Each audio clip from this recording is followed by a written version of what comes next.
want to get this briefing by email, here's the sign-up.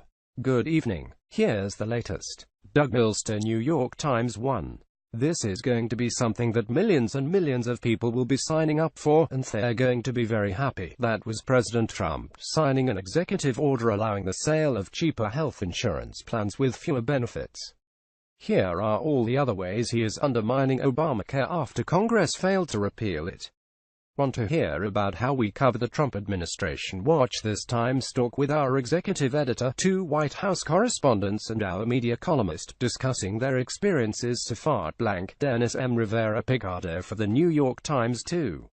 On Capitol Hill, the House approved a $36.5 billion aid package for hurricane and wildfire relief, even as President Trump warned Puerto Rico that federal troops and relief workers would stay on the island forever. Federal government officials quickly said that they were not leaving anytime soon, but the comment stirred an uproar on the island, where electricity and drinking water are still hard to come by. And we visited Puerto Rico's storm-ravaged El Yunque, above, the only tropical rainforest in the U.S. forest system. Conservationists are worried about the populations of native parrots and mountain cockies, but say the forest will regenerate. 3. An American woman and her Canadian husband, who were held hostage by militants in Afghanistan for 5 years, have been freed, along with their young children. Caitlin Coleman and Josh Boyle were backpacking when they were kidnapped in 2012. She was pregnant at the time, and gave birth and had 2 more children in captivity. President Trump, who appeared to allude to the development on Wednesday, said his administration and the Pakistani government worked together to free them from the Haqqani network, a Taliban faction. Drew Anger. Getty Images 4. Sheryl Sandberg said that Facebook would provide more information, including ad targeting data, to the government as part of the investigation into Russian election meddling. She was speaking at an event in Washington hosted by the website Axios. Facebook has dispatched Ms. Sandberg, its chief operating officer, amid a scramble to contain the negative publicity generated by the election inquiry. And Rong Zhu for the New York Times 5. Interviews and internal records show that Harvey Weinstein's company has been grappling with allegations of misconduct against him for at least 2 years. Company officials, who have fired Mr. Weinstein, insisted that they were shocked by the recent revelations. The fallout widened. Hachette Book Group announced that they are shutting down the Weinstein Company's publishing imprint. And the actress Rose McGowan was temporarily blocked from Twitter after posts that criticized the Weinstein Company and Ben Affleck. She was back by Thursday afternoon. Twitter said one of her posts violated its terms of service because she included a phone number. Above, Ms. McGowan at a film event in 2015. Jim Wilson, New York Times 6. The wildfires that have devastated Northern California's wine country are still spreading, and the crews battling the blazes are stretched to the limits. The death toll has risen to more than 25. Fanned by warm, dry winds, the fires have grown so fierce that the immediate goal is simply to slow their spread, channel fire away from cities and towns, and save lives. These maps show how they damaged so much, so quickly. Experts explained why this year has been so bad for fires, and in today's 360 video, a family finds the remains of their home. Khaled Dessouki, Agence France Presse, Getty Images. 7. A rival political Palestinian factions, Hamas and Fatah, signed a reconciliation deal that paves the way for joint control of Gaza, where residents are suffering from dire shortages of crucial supplies and electricity. But the deal, brokered by Egypt, is only a first step, and much depends on how the deal plays out on the ground. Diana Zeneb Al-Hindawi for the New York Times 8. Old clothes from the West are ubiquitous in parts of Africa. In Kenya, they are called the clothes of dead white people. In Mozambique, they are the clothing of calamity. Now, a handful of countries in East Africa no longer want the foreign hand-me-downs dumped on them. They're trying to manufacture their own clothes, and protect the people's dignity. Above, a second-hand clothing shop in Rwanda. Sasha Rudensky for the New York Times 9. Why are more American teenagers than ever suffering from severe anxiety? That's our magazine's cover story, one of the best-read articles on our site this week. High school and college administrators say they've seen a spike in students who report sometimes crippling anxiety. Some factors: smartphones, social media, pressure to succeed, trouble at home. We found a number of new programs that help young people cope. TBSN. Finally, our roundup of late-night television includes Samantha Bee ripping into Harvey Weinstein on her show Full Frontal over his statement that he came of age in the 60s and 70s, when all the rules about behavior and workplaces were different. "Oh, give me a break, White Cosby," she retorted, adding, "It's serial sexual harassment, not a monkey's tattoo. Have a great night. Your evening briefing is posted at 6 p.m.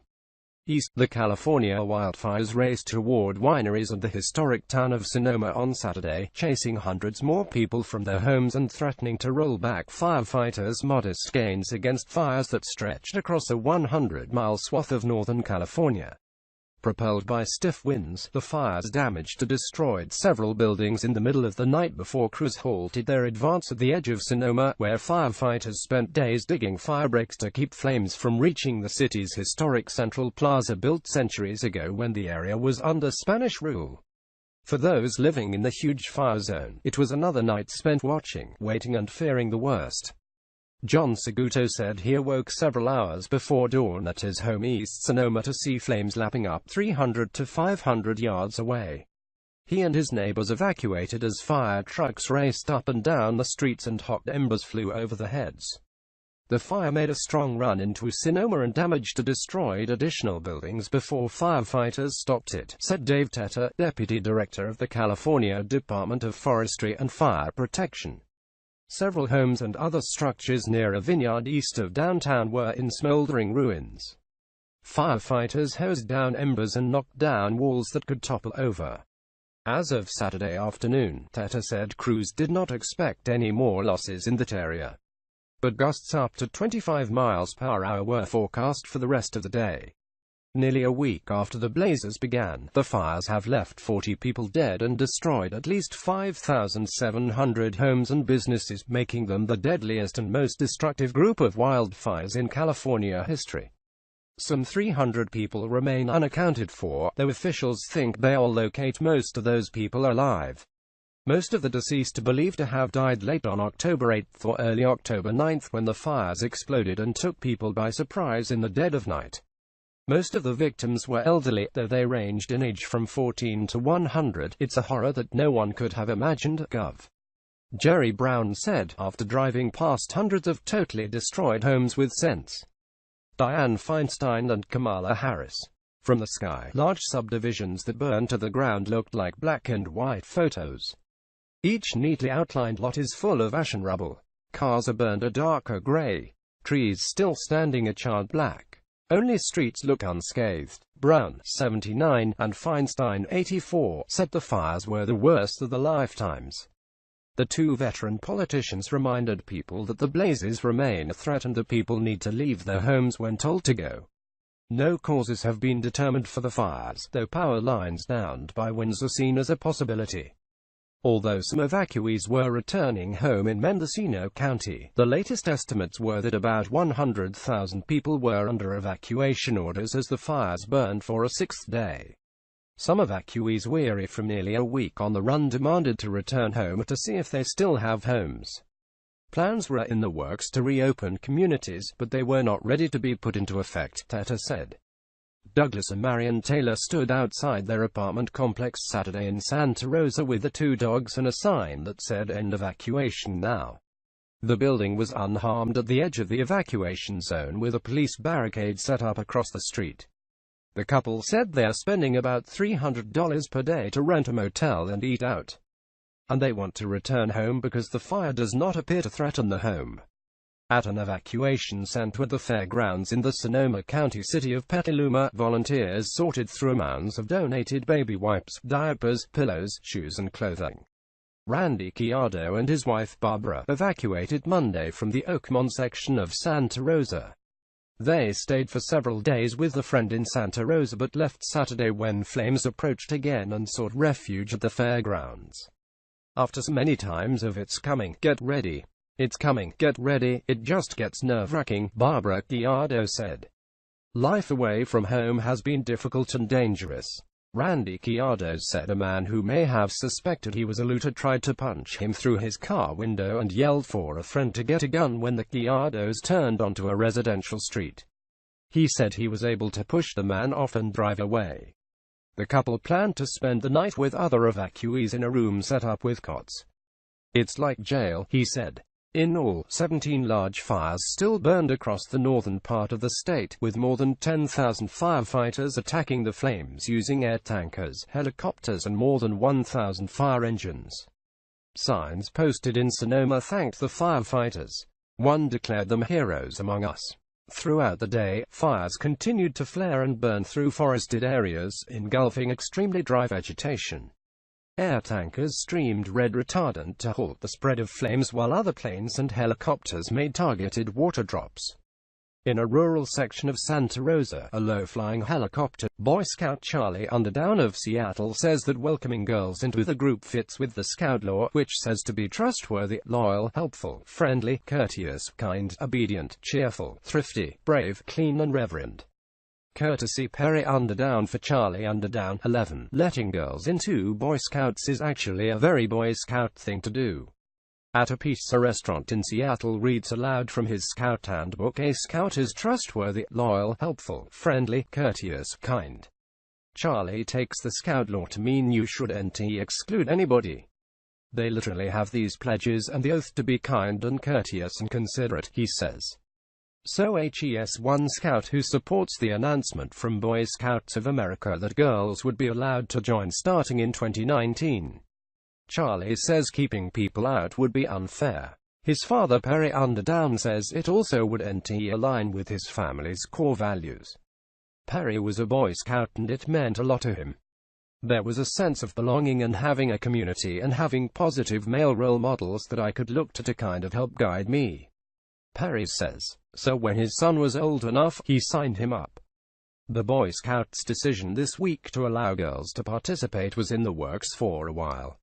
It's the organization's latest step to stay relevant and accommodate modern families, including those from cultures that value family togetherness and have busy parents and busy kids. Parents have asked for girls' programs for decades, says Chief Seattle Council Scout Executive Michael Quirk. We've always heard a lot of anecdotal stories from parents saying, "Gosh, wouldn't it be great if we had programs for our daughters so that we weren't having to run across town for a second meeting of some sort," he says. Next fall, girls who are Cub Scout aged in 1st through 5th grades can join the Cub Scout pack again with other girls. Boys and girls will still be separated to some extent, Quirk says. There won't be any commingling at this point, he says. It won't be a co-ed den, it will be a den of all boys or all girls. The rules will probably look similar for girls ages 10 through 18. They'll be able to join Boy Scout troops starting 2019. The details about what that might look like haven't been finalized yet, Quirk says. For some people, the changes just extend the daughter's informal involvement. Krista Holmes from Issaquah, Washington, has a son in Boy Scouts and 2 twin daughters in Girl Scouts. In a sense, her daughters are already part of Cub Scouts. Holmes still volunteers with her son's old Cub Scout pack, which has something for everyone in the family. Our pack meetings were already family-oriented, so the whole family, even extended family, would be invited along to do activities, she says. Like this month for our Cub Scout troop, we're having a holiday Halloween bash. The loudest voices of opposition this week came from the Girl Scouts. Only Girl Scouts has the expertise to give girls and young women the tools they need for